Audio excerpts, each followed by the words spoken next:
So this is part 2 to how I found out that my ex was gay through Cash App. So anyways, he had fell asleep and I started looking through his phone or whatever. And the first thing I did was just look through his text messages. I used certain words just to try to see if anything would come up. Mind you, the man didn't have much in his phone, which is weird. Like every time I ever did go through his phone in the past, there wasn't much. Like he would clean his phone every day or something like that. Anyways, so I went through his phone. There wasn't much, but I did see that there was this one thread, and it was a Mexican man. It was a picture of a Mexican man, and it was no name, and it was a number, and the guy's contact photo, and all it was a picture of my ex sent to this man, and it wasn't like maybe a work picture or anything like that. It was literally like a picture he took of himself like this in the bed, like laid up, and it was like he had I am not even trying to laugh, and he had like this certain smirk, like he was trying to be cute. I don't know. So anyways, I saw that and I was like, that's weird. But then again, I still wasn't trying to call it anything. Like I was like, okay, that was weird, but oh well, like whatever, next. So then at the time, I had this friend who put me onto this whole if you're ever going through someone's phone, look through their Cash App. And mind you, I never did that before. I never thought of it, but it was just a coincidence. Like that week, my friend was talking about going through people's Cash Apps. That's where they dirt is. So anyways, I went through this man's Cash App, and it was a whole bunch going on. A few cents here, a few cents there, payments here, payments there. Nothing looked too weird until I got to this one payment. It was $100 and it looked like a female, like a woman. And something told me to click on it, and I did. And when I clicked on it and I looked at the picture closer, it was a trans woman. The picture was a trans woman, and I still didn't want to believe it. I was like, and I have nothing against trans women. I totally support trans women, mind you. That's not the problem. The problem is he claimed that that's not what he was into. So anyways, I saw the picture and I assumed it to be a trans woman, and so I took the name and I put it into IG. And as soon as I put it into IG, I find the page that had the same exact photo. And so come to find out, the girl's page was open. It was a trans woman, and she actually lived in New York. Mind you, we live in California.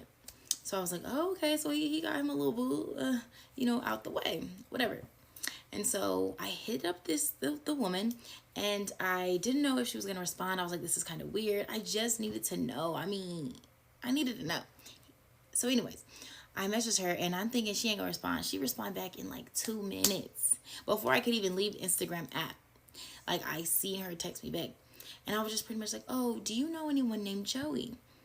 And at first she was kind of like, what the fuck? She did not want to agree. She was just like, no, Joey who? We were talking about. Then I explained further, and she still was like, no, I don't know what you're talking about. And I was like, oh, well, I just saw that, my boyfriend, I lied and said it was my boyfriend. It wasn't, it was my ex.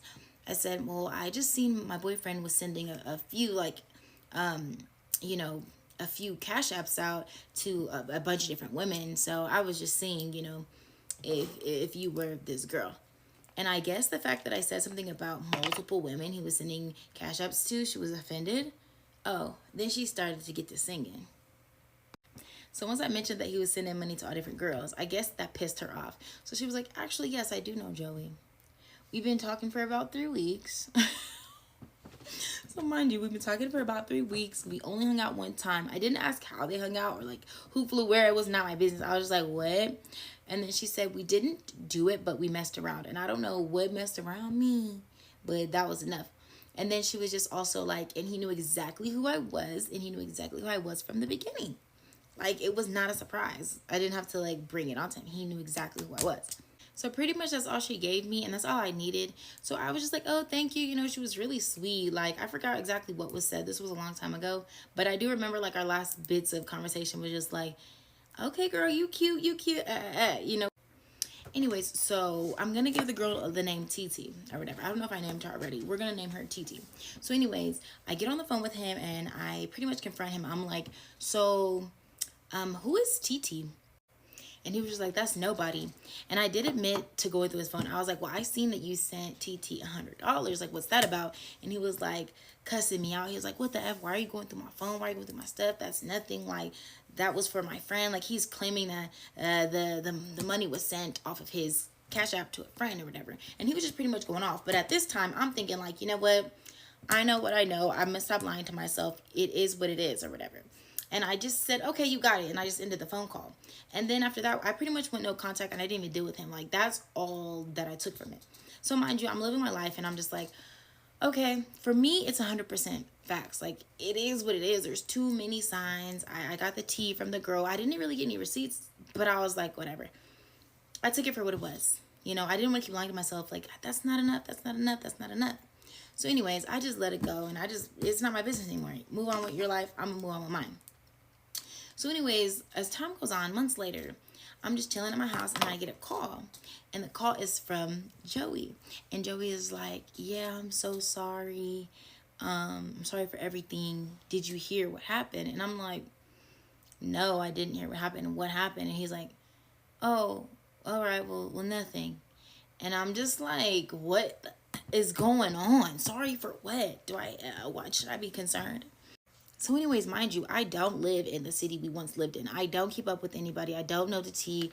Like, you know, I don't know what's going on. So anyways, I ended up reaching out to someone who lives in the city. And I'm like, what's going on with Joey? Like, he called me saying he's sorry for da-da-da-da-da. And somebody told me, why did Joey's cousin, who was like his best friend, pretty much out him all over social media with all the receipts about him being gay? It was all on social media. I screen recorded everything just for my own proof. Anyways, it was receipts with him and other men. And also the story about TT popped up. And also they mentioned that the cousin mentioned, Kate always assumed you was gay. Like, you know, the truth is out. And so anyways, that's what I knew. I was always right and my intuition was right and he was. And at the end of the day, I do not judge him for that. I judge him for the fact that you can't just keep it 100. And I know that's not an easy thing to do, but at the same time, it's wrong to be dealing with a woman who's expecting to deal with a straight man.